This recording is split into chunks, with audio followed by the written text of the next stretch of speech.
Hello, everyone, and welcome to another Three Dog Right Q&A webinar. I am your host, Lisa Apolinsky, America's digital content futurist and the authority on authority power.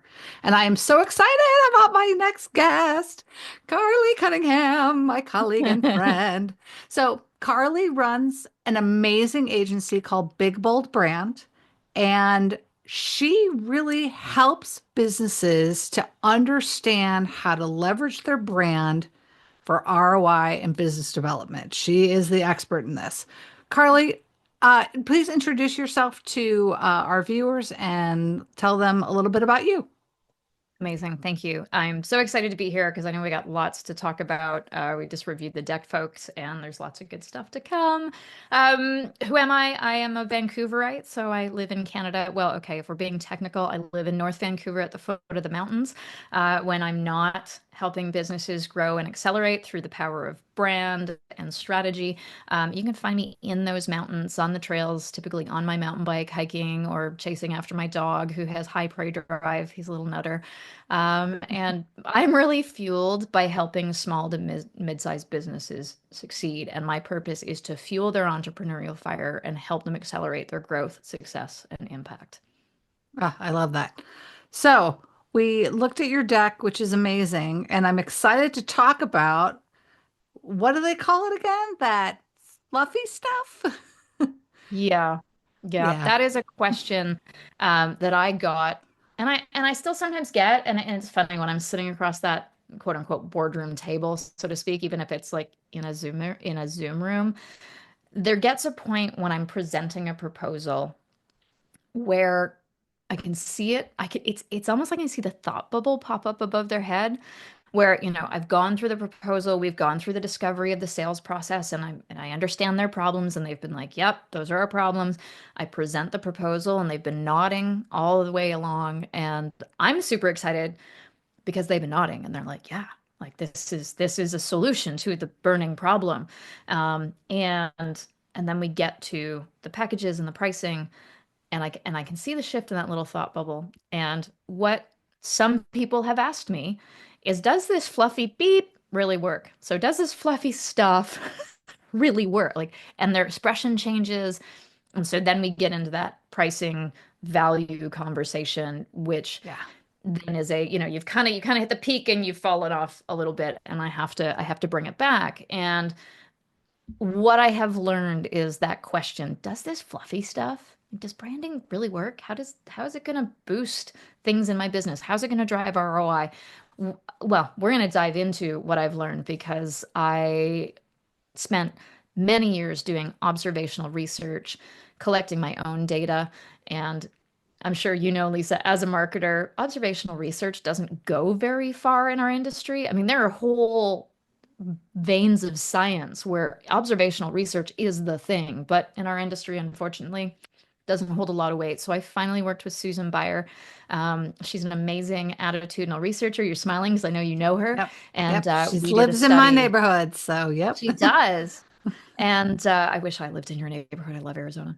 Um, we did a research study. She executed it for me based on my point of view that branding is not marketing. And we sought to understand business owners and business leaders' thoughts and perspective on brand and how they're executing it. And when I say brand in this particular point, I am an expert in business branding, so branding your company. And we really dug into that. And we got the data that backs up a lot of my observations. I'm happy to say I wasn't out to lunch. I was on point, but the data has been really interesting to dig into, and in some cases a little bit scary. Yeah. Yeah. And we talked a little bit about it and you brought it up again. And I was like, it's still shocking to me. But yeah, Right. exactly. Yeah. Holy bananas. Yeah. Yeah, Yeah. for Kind of sure. crazy. For sure. Well, how about we get into the presentation and some of the Yeah. data and talk about your findings? Because I think a lot of people are going to be maybe surprised but not shocked. Like surprised at Yeah. the number, but not shocked at kind of the sentiment.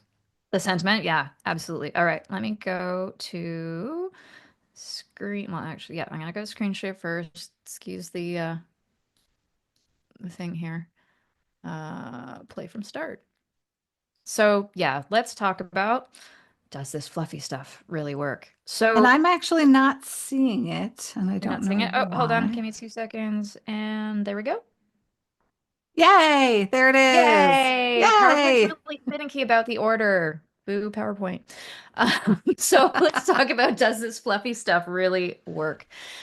So one of the first questions we asked in the survey of the study, and we went out to, we got results from over 250 small to medium-sized business leaders and owners, and we asked them, are you satisfied with your company's brand?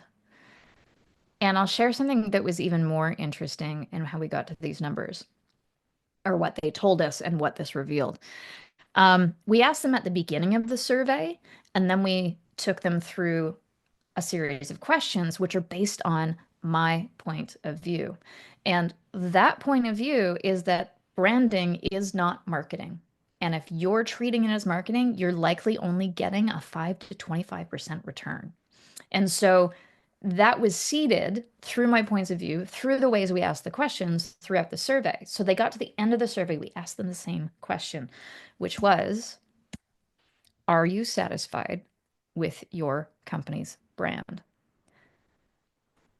Yeah. At the beginning of the survey, 28% said they were satisfied with their brand, which means 72% of businesses, business leaders, are not satisfied with their company's brand. Okay, that was devastating enough. Once we got to the end of the survey, it dropped down to 18% being satisfied and 82% not being satisfied with their company brand. So I'm going to come off share so people can see us have the discussion around this, because I know you have questions Yeah. and I'm sure your audience has questions.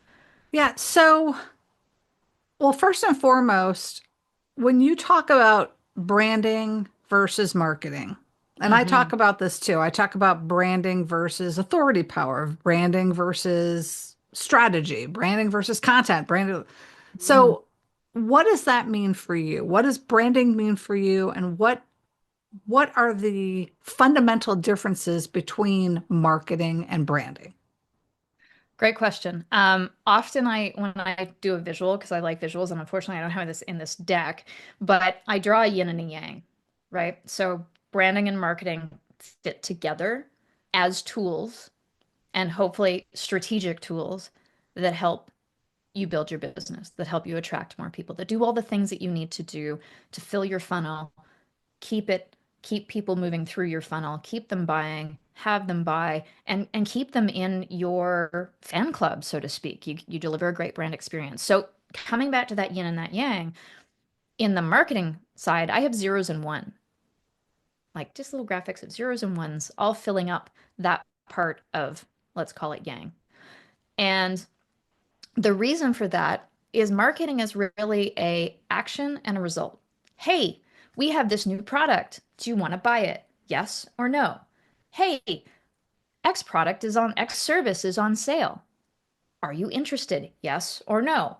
And dependent upon the reaction, that zero or one, yes or no, denotes the next action that we take as a business. If they say yes, great, let's engage in a conversation. If they say no, great, we're going to keep you in our marketing funnel and wait for you to say yes. Branding and what a company brand is effectively the the thoughts and feelings and perspectives. It's what people think about you when they think about your business. It's the Some people describe it as the essence, some people describe it as the story people will tell about you. Essentially, it's, I mean, love them or hate them, Bezos said it best, your brand is what people say about you when you're not in the room. So it's a feeling, and it's ambiguous. It's hard to wrap your head around often, but that Yeah. doesn't mean it isn't tangible. Yeah. So that's the fundamental difference for me. It's almost like putting a personality to the object, like Yes. making the brand, which is an object in this case, have some kind of human quality. Um, Mm-hmm. you know, it can be either the car Christine or it can be the loving robot, Yes, from Wild right? And Robot. So, yeah. yeah. Oh my God, Wild Robot. Love that movie. I So know. good. Such a good movie. Okay, folks, if you haven't seen it, you've got to watch it. You have to Um, watch it. and when you watch it, here's a tip. Think about the robot as your company's brand. Think about your robot, like how do we create that? And that's an activity that I actually take our clients through, which that forms the character tool in the brand toolkit that I build for them, which effectively I call the Surefire toolkit. And so what I do is I have our clients imagine their 10-year company anniversary, their 30, their 50. I've been present for a client's 50-year anniversary. And I say, imagine that your company, the fairy godmother shows up and boop on the company and it becomes a person. When you send the company into the room, how's it going to make people feel? What's its tone of voice? How does it act? How is it dressed? And so imagining your company as a living, breathing thing, because it is, but imagining it as a person and how it interacts and talks to people and the relation types of relationships it builds and how it builds those relationships is key and critical to figuring out one of those key pieces, which is the character, personality, tone, voice of your company. So Yeah. yeah. Yeah, absolutely. And do you have a sense of, as they were doing the exercise with you, um, and they went from 28% and then it just really kind of nosedived at the end when you asked the question again. Yeah. Do you have a sense of where on that journey they went, oh crap, I've been looking at this the wrong way, and I'm actually even more dissatisfied with my brand than I am right now? Hmm. Well, I think for a lot of them, actually, let's just go to this. I'll go to a slide in a second, which is going to reveal it. I think a lot of them, when they realized that their brand is not their logo and their colors, for a lot of them, it probably took a big nosedive because they would have realized through the questioning that they're missing a lot of the pieces. So let's go back to the data for a second here, and Yeah. I'm going to go share screen. There we go. So we asked early Yeah. on, what is your concept of brand? So, what words do you associate with the term brand? And here's what came up. So, I want to hone in. I'll just let folks take a look at those for a minute because there's some interesting ones towards the bottom, which I actually wouldn't have thought popped up. So that was quite fascinating for me. But what I want to hone in on, if PowerPoint, there we go. If we Yeah. look at anything that ranked over 60%, we've got identity, story, look and feel, logo, messaging, voice, marketing. Okay, there it is. There's the evidence right there. 61% associate brand with marketing. Right. That's a problem. So let's talk about why that's a problem for a moment. Because I always do it this way. So leadership is the strategy, heart, and soul of the business, right? They're at the center of the Right. business. And when I draw a business a diagram of what a business is, its departments, I draw all the departments as circles that intersect. So they're all sitting outside of leadership. And if leadership is abdicating the development of their company's brand and giving it to marketing, effectively, for most small to mid-sized businesses, they're either asking a junior to what's the term? Intermediate. So junior to intermediate marketing person to define their business. And beyond that, it's not just defining that character we were talking about. We're asking them to define our business's purpose beyond making profit. We're asking to define our company values. Now, some might argue those aspects, as well as vision, um, are business strategy elements. But if you don't have those elements to feed into the things that come after related to brand, being your brand story, your brand promise, what sets you apart, you have a problem. But these are all things that they're abdicating to the junior to intermediate marketing person. So they're going to come Right. back and be, and imagine if it was you, it'd be the junior would come back and be like, okay, Lisa, this is what your company is and needs to be. And your purpose is this beyond making a profit. Do you want to have someone telling you what your business should do and who it should serve and where it should be positioned? No. Nuh-uh. No. not at all. And imagine And that person trying to tell your your senior yeah, sales representative or your biz dev person that that's right. who you're going to be, right? Yeah. And what really strikes me is look and feel and logo. Hmm. So it's visual elements of the brand. And Yep. if I thought, I mean, I change my brand colors like every other year To keep it because fresh, right? to keep it fresh and because, I like to see new things and try something new. I've never had a client come back to me and go, "You switched your brand colors. I'm not buying from you now." Like, it Yeah. doesn't make any sense. No one's going to look Yeah. at my logo and go, "Oh, yeah, I trust her because Yeah. her logo's Truth, so right? cool." No one's going to say that to me, but there is just this focus on it. And I think it's remnants from the past. Like maybe Hmm. I can't even say 5 years ago, like maybe 10 years ago, like with the Nike swoosh and everything that, Hmm. oh, well, that's iconic. Yeah, for that time period, Well, that's for what that we time focused period, on. Yeah, yeah, and really, if to build a brand solely on your logo, fonts, and colors depends on how much money you have to throw at it to get exposure. yeah, Nobody has the money Nike has. Nobody has the money that Apple has to just simply put their logo and a smart statement on a billboard, on an ad, on a visual ad, on a digital ad, and keep it hitting you repeatedly through yeah, things like Google remarketing. yeah. We don't have that. So we can't rely on it. But And to come back I'm to the actually base, go looking ahead. at the back of my phone. Yeah, So you can't even see the logo anymore. People cover it up now, right? Yeah, truth. Truth. right? I put stickers on my laptop. Don't tell my Yeah. boyfriend. And, and Yeah. yeah, Yeah. yeah, So the concept of brand is an inherent problem. And their concept of brand is the visual signals. That's what a visual brand identity is. It's the signals. Think about when you're driving down the highway and you're getting hungry. What symbol are you looking for? Well, I did three humps, but what symbol are you looking for right, in food that you trust if you're in a different state, if you're in a different country? You're looking for signals that are familiar to you, that you right. recognize, that you trust, right? Yeah, That's and all your visual brand identity is. exactly. And it helps, I tell my clients that it's really about the experience they have with you and your brand.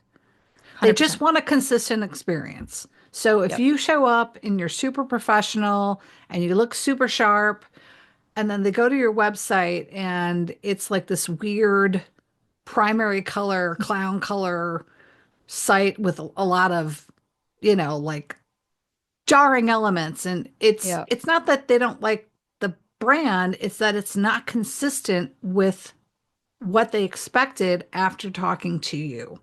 Yep. That's it. And if you Yeah. made that consistent, you could be, you know, all bells and whistles, and then the website would reflect that. And Bingo. that's fine as long as it's consistent and it's not a whoa, wait a minute type of Mm-hmm. experience. Yeah. Mm-hmm. And that you segued perfectly to how do I define brand? Dun, dun, dun, dun. It's like we set this up, but we totally Right. didn't. Um, my belief that your brand, it's an equation. It is your reputation multiplied by your exposure. And both of those relate to that consistency that you were talking about. You Yeah. know, if you've heard me speak from the stage and then you go to my website, do the two feel congruent? Is there Yeah. consistency? And then once you get on the phone with me when I'm not on the stage, is my personality and is how I'm showing up in an exploratory, you're like, hey, Karley, I think I need your help. And am I showing up in that one-on-one call in a consistent manner? And if I am, that is going to help build my reputation with that person. The Right. exposure, there's many ways of exposure, which is where marketing ties in. So remember yin and yang, I was talking about. I don't actually think that I said in the brand part of the icon of the yeah, so that would be yang yin. I have little hearts. It's the Oh, symbol of hearts first. So zeros and one and hearts, right? So right. this is where marketing ties in. And one of those pieces is if you're consistent, people will talk about you.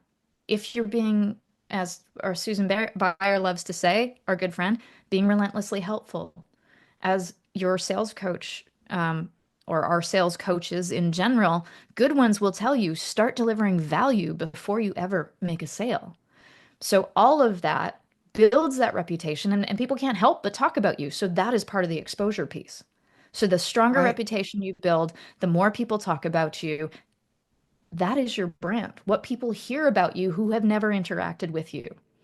And then exposure can also come from ads and webinars and, again, exposure, exposure, exposure. How many times are people seeing you? And what I think the stat used to be 7 touches before people will reach out or before you make a sale. And I think maybe it was you that said, is it 27 now?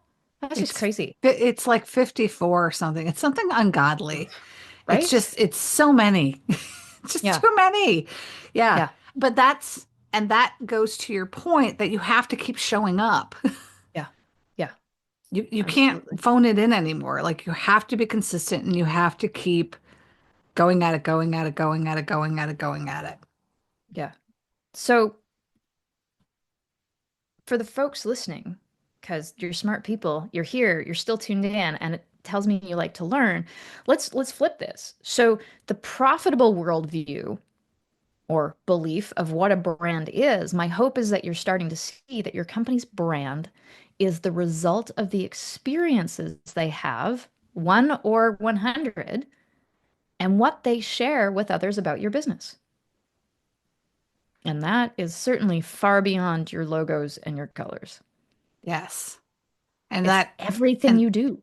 yeah, and it's sharing, and if they have a consistent experience, it's very easy for them to share, oh, do this, hire this person. This makes a Yeah. lot of sense. And this is what they can do for you because it's clear, right? Yeah. Clarity Yeah. over cleverness. Every Yes. day Oh wins my wins gosh. the race. Right? Clarity over Yeah. cleverness. Stop trying to be clever. No one Yeah. needs it. Just be really clear. Just be like, here, this is what I do. This is the problem I solve. Ta-da! hmm Yeah. Yeah. You can be clever when you do your work.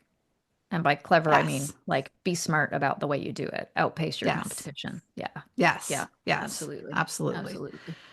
And the other thing that I think is really critical, and I was actually going to write a blog post about this, it's this concept of making sure that you show up, even if you're not sure if other people are going to show up too. Keep hmm your side of the street clean. Yeah. Always focus on delivering value. Always focus on being professional. Always focus on being helpful. You don't know what someone else is going through. And it Yeah. may that be that they had a bad hair day or something happened, and that's okay. And Yeah. still show up and just take a breath and keep doing what you're doing. Because it's very easy to be like, I'm going to be snarky or I'm going to be, Mm. and again, if that's your brand, then do it. Lean into it. Have fun. Gordon Yeah. Ramsay all day long. If he showed up and he was really nice, I'd be like, what happened to you? Are you on something? Did you take a You'd be medication? disappointed. No, Yeah, I'd I be hired you really because you're supposed to disappointed. be mean to me and kick my butt. That's Tell me right. I That's suck. right. I'm Yeah. expecting that. Where is it?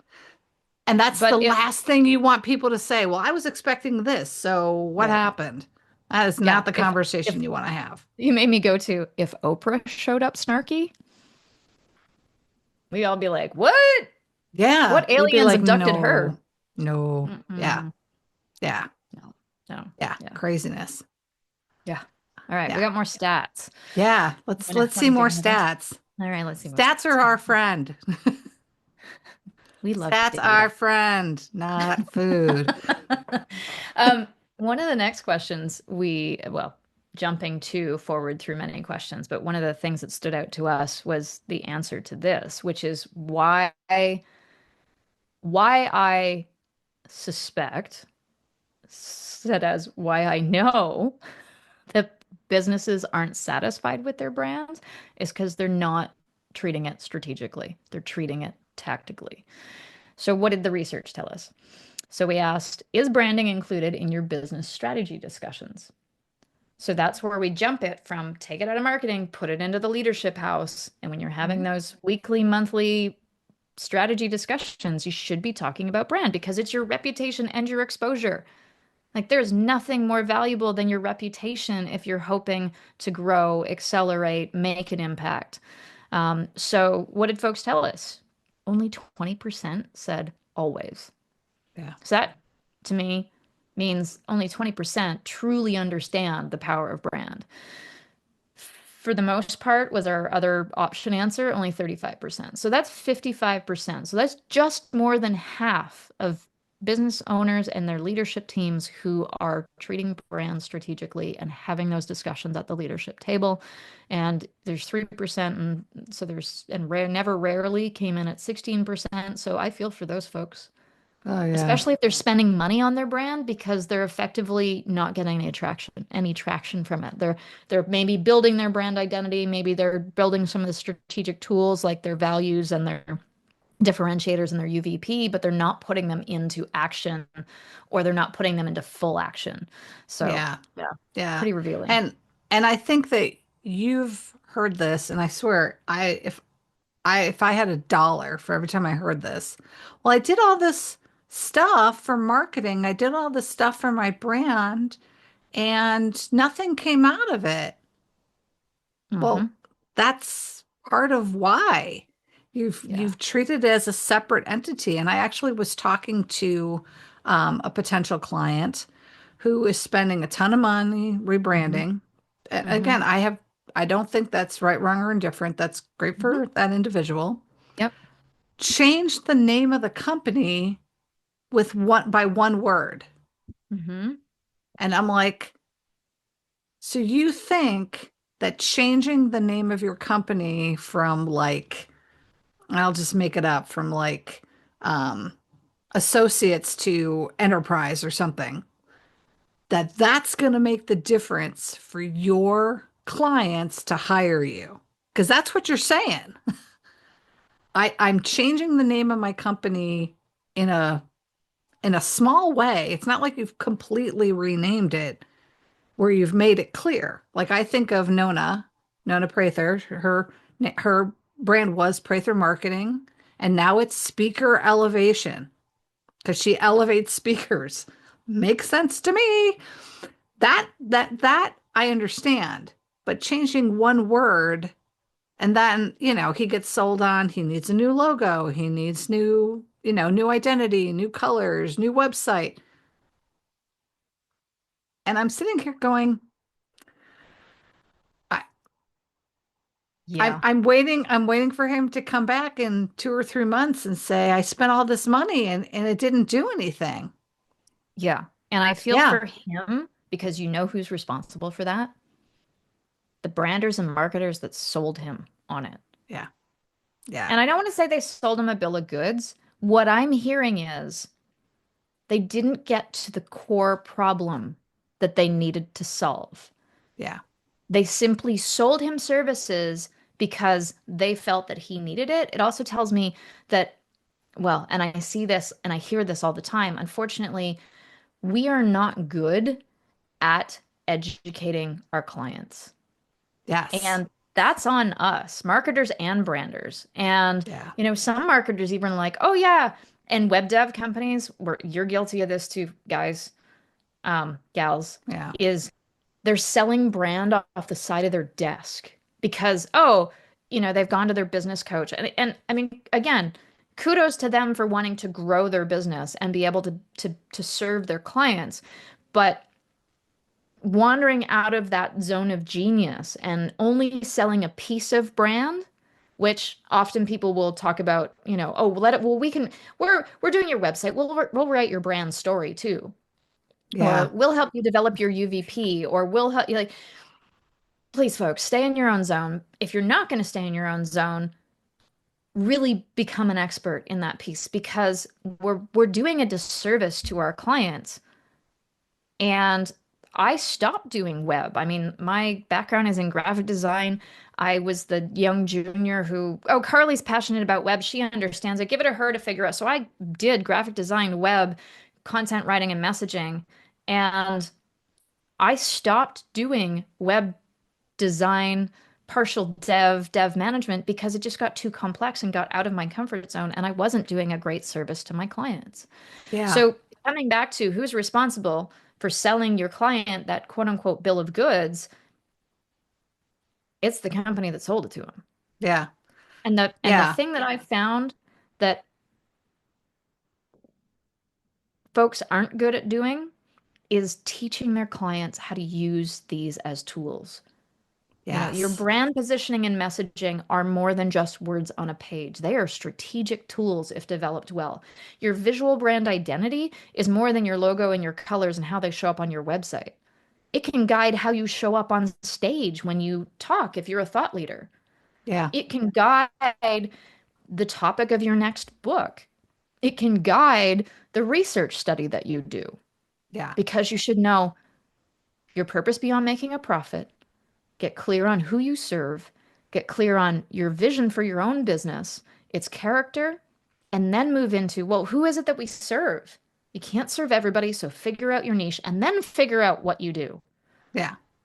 If you And don't have those things clear, you can't become a good thought leader. I'll let you run with that. oh, absolutely. And I was thinking about another client that I'm working with where, you know, the the digital assets look stunning, visually compelling, but there's nothing in it that really kind of makes me go, "Oh, that's what you stand for. Oh, that's what you Mm, do. Oh, that's your area of genius."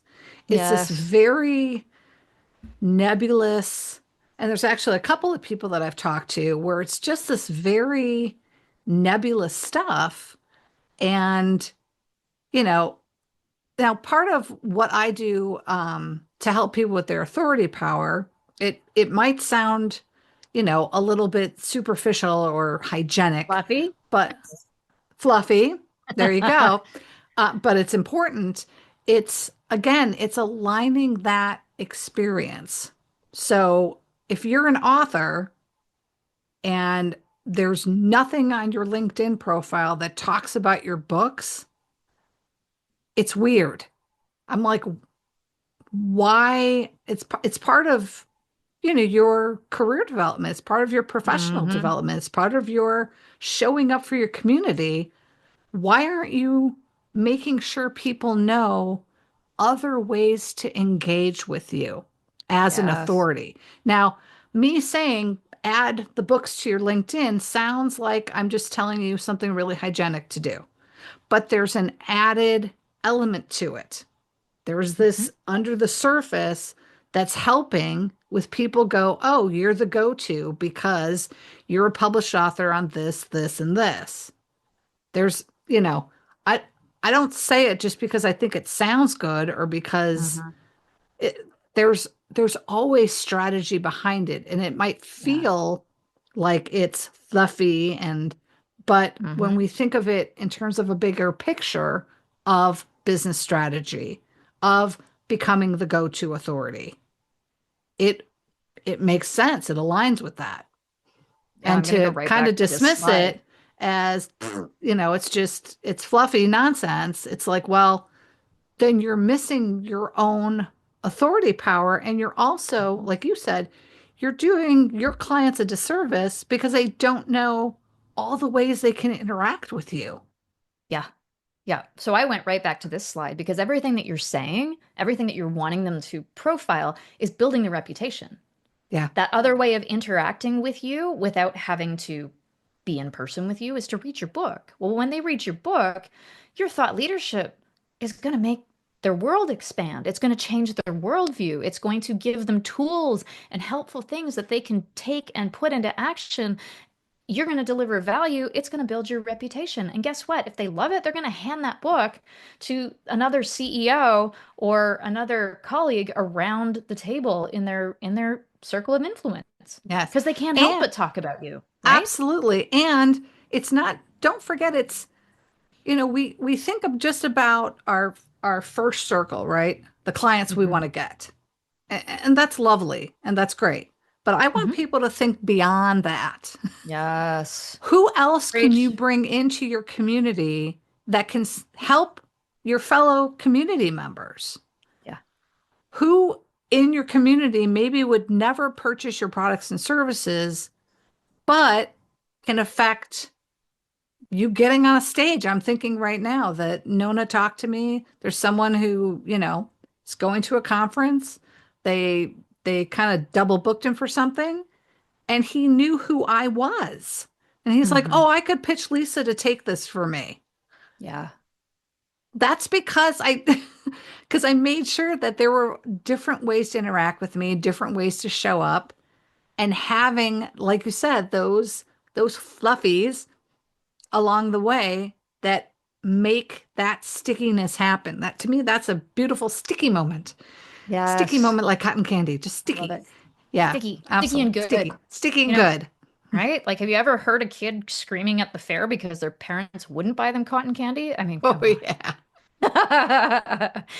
So let's just wrap up this part with this mindset shift. So instead of thinking as brand as marketing, instead of thinking it as a tactical action that marketing takes, the profitable belief is that brand is brand development is a strategic business activity that the leadership team, the business owner, if you're a small business of a few people and you're the one that is the leadership team, it is your responsibility. And then who else is responsible for building your brand and nurturing it? That's everyone on your team. That's Yeah. what builds a great, strong company brand. And if you're a consultant or a coach or someone who has your team is made up of contractors, this extends to your strategic partners, your contractors. Everyone in your ecosystem can help you build and nurture that brand in ways that you just described in that story. Yeah. You have a strategic partner who knows he can plug you in if he's overbooked, and you'll do the same for him. Yeah, absolutely. Yeah. Yeah. And you've built that relationship. That's to me the fluffiness, these hygienic activities really are serving a greater purpose, which is connection, conversation, relationship, Hmm. which ultimately leads to trust. And like Yeah. you said, you have to keep doing it because, you're not going to suddenly introduce someone or bring them in. Like I did an introduction for you today because I was like, oh, I know exactly who this person should talk to. Duh. Obvious Hmm. no-brainer for me. But I'm vouching for you because I know you. I know the Yeah. work you do. It's a very obvious connection that doesn't benefit me at all. And I'm okay with that because I'm helping my community and that's what matters. Yeah. Okay, but I'm gonna flip that to an even to a positive. It does benefit you because it builds your reputation, makes you That's look true. good, Yeah. lets the person that you referred to me know that you're a go-to individual who can help him find probably anything he needs. Yeah. That's Like true. random, Yeah. he could be like, "Oh, I need a good, I don't know, banker or lawyer or bookkeeper." Lisa knows a ton of people. I bet you she can help me. And the reason that that's important is because it keeps you top of mind Yes. for referrals that he can send you. Yeah. For when, oh, I'm stuck, Lisa helped me with this. I wonder if she can help me with that because he might not know that you also do X or Y, right? It just Right. keeps pulling that magnet back to you, which builds that reputation and builds that exposure. Yeah. So, Absolutely. yeah, Absolutely. I love that. Absolutely yeah. love that. Are you ready for the another shocking stat? I am ready for another shocking Okay. stat. All right, I'm let's do almost it. afraid to see it. Yeah, I mean this one didn't surprise me because Okay. just because of my observations, Yeah. but it broke my heart and if nothing else, it tells me why folks aren't satisfied with their brand. Um, let's just go here. Yeah. 72% are not tracking their ROI from brand development efforts. That So means the why do majority. you Go oh, ahead. I was No, going go to say, ahead. so I mean, yeah, the majority of people aren't doing it. The question is why? Huh. Why? Because they Yeah. don't know how. Plain and There it simple. And is. I've had business owners, we talk about at the end of my engagement with them, not only do I hand them their strategic tools that make up and will form and develop and help them nurture their brand, is I teach them how to use those tools. And then I say to them, great, because I want you to keep taking action on this, to keep building your reputation and getting the exposure through using these tools. I want to track the results you're getting. Why? Because you get a hit of dopamine. And when you get a hit of dopamine, what do? You keep doing it. That's right. For the That's right. Duolingo fans, or anyone who has a sport watch, who has anything that tracks their steps, think about it when it goes bing or congratulations, or you get your statistic and watch your progress happening. Guess what? You want more of it. You get a dopamine hit and your brain goes, give me more of that. So you're going to do it tomorrow and the next day, even if it is only 10 minutes a day, right? So I Yep. want my clients to get this. So I'm setting them up to start tracking the results. And they're like, well, how do you track results on something that's intangible? Great question. And nobody is teaching or talking about this. And I'm grateful for one of my mentors when we were talking about brand as fluffy stuff 15 years ago. He said to me, he's like, Karley, it sounds like no one is able to track it for those left brain individuals, for the accountants, for the engineers, for the people who are like, show me the numbers, like, show me the money. Um, Right. and he was right because it's this ambiguous thing. So I started looking at, okay, well, what can brand help improve? And I'm gonna jump ahead to a slide here because I think it's really gonna help. Okay. Well, if we think about the value brand can create, and I'll dig into this a little later, but I'm specifically looking for something that we can measure, and it's what I call a long tail equation. So I'm going to hit on retaining your A players. Yeah. So let's think about this. If you can get your statistics on how often or how long people typically stay with your company, great. Let's start with that stat. If they're only staying for 2 years, how much is the turnover costing you? And I think turnover, depending upon the size of company, runs somewhere between 20 to 40 grand, from just the simple productivity to having to go through the hiring process to, the time lost, all those things. So let's Yep. let's round it out at $30,000, right?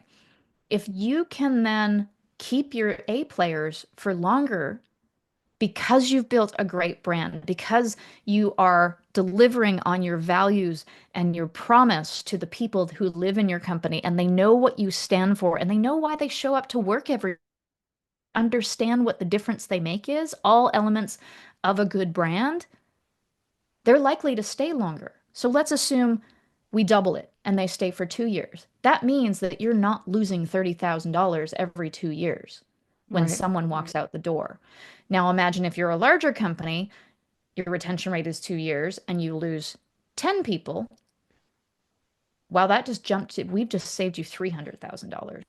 So you get the long tail equation. It's like, how do we figure it out? And Let's that's pick on. just and that's just on the employee side. I'm Yes. also thinking from a client side. Yeah. You know, I use a pet a pest control company. Yep. I know my guy, Edgar, who's been coming to my house and doing my pest control Mm-hmm. for like 7 years. Mm-hmm. And when I call up, I don't say, can someone come out? I say, what's Edgar's availability? Mm-hmm. Because I want Edgar to come. And I'll wait an extra week or two to have Edgar come because I know he's going to do a good job. He knows my house. Mm-hmm. I can trust him. I don't have to worry about, is he going to show up? What is he going to? All that stuff is taken away. Their rates went Yeah. up. Do you think I paid it? Absolutely. Absolutely. Because there's Yeah. value there. There's value in that relationship. And Yeah. if your employees are staying longer, they can develop those relationships. And I Mm-hmm. don't want to say that people become loyal, because loyalty to me is to the brand. I think people Mhm. become loyal to the people inside the brand and Yes. the relationships they develop. Yeah. Yeah. Yeah, 100%. And let's take that one more route because I love it when people start to see and get how to track the value of their brand. It was interesting when you jumped to, well, let's talk about these are the people just in your company. And then you talked about Edgar, who is an employee, but the difference he makes on the external side. And, would you consider switching if Edgar was no longer there? You probably would. I But also, would. yeah, right? Yeah. But Yeah. also external to the company is, are you attracting ideal clients? Right? Yeah. So you can track that. You can just see the difference of, you know, are our strategic partners, now that we've educated them on who we are, what we do, who we work with, and the value we deliver, because let's assume you've invested in it, like your client has. Hopefully, he's gotten those tools. He can share that with you and all the strategic partners in his ecosystem. So he should be seeing the referrals go up on his ideal clients. That's a simple, how many did I get? Yes. How many referrals did I get last year? Yeah. How many were to ideal clients? So there's two measurements you can track. If you Yes. increase those by just 10%, that's going to increase your revenue because we all know that working with ideal clients is a heck of a lot easier than working with not ideal clients. Yeah. And just as an aside, I mean, right fit, ideal, it's those clients that show up on time, respect your opinion, um, want to do the work, are open to coaching, We'll pay a are premium flexible, price. will pay a premium price and pay on time. Yeah. Those are the clients you want to have. And when Hmm. you have those relationships, the probability of having an ideal client goes up significantly. That Hmm. investment in the fluffy stuff helps with Please. helps with that type of a client. And we've Yeah. all had the opposite. And you and I even, you did a little coaching with me about, mindset. Is that person the same Hmm. mindset? And if that's not a good fit, mm, maybe they're better off with somebody else. Hmm. It's you're going to be kicking them, dragging them, kicking and screaming across the finish line, and you're going to hate your Yeah. life, and you're going to wish you charged a you suck surcharge. And I hate doing that. I hate charging you One of suck my friends calls surcharges. it that the F off price. Yeah, yeah, yeah. Yeah. You Yeah. suck. You're going to 100%. pay more. And didn't Yeah. Coco Chanel used to do that? She'd get people that would come into to buy dresses from her, and they would ask for a special price, and she's like, absolutely. And then they'd leave, and then she'd say, charge them 50% more. I have never heard love her so much. Even I need to go watch the movie on her right now. Yeah, Yeah. That's yeah, awesome. so That's funny. awesome. But it's true. It's like, yeah. Okay. Well, I can see that we're kind Oh, of should be coming in for a landing, and I want to respect yes, everyone's time, but I want to go back to that last slide because why do I believe that brand is not fluffy stuff? Or said differently, why do I believe that brand is the most powerful fluffy stuff that you're not tapping into? yeah, Let's talk about impact and that your brand can make.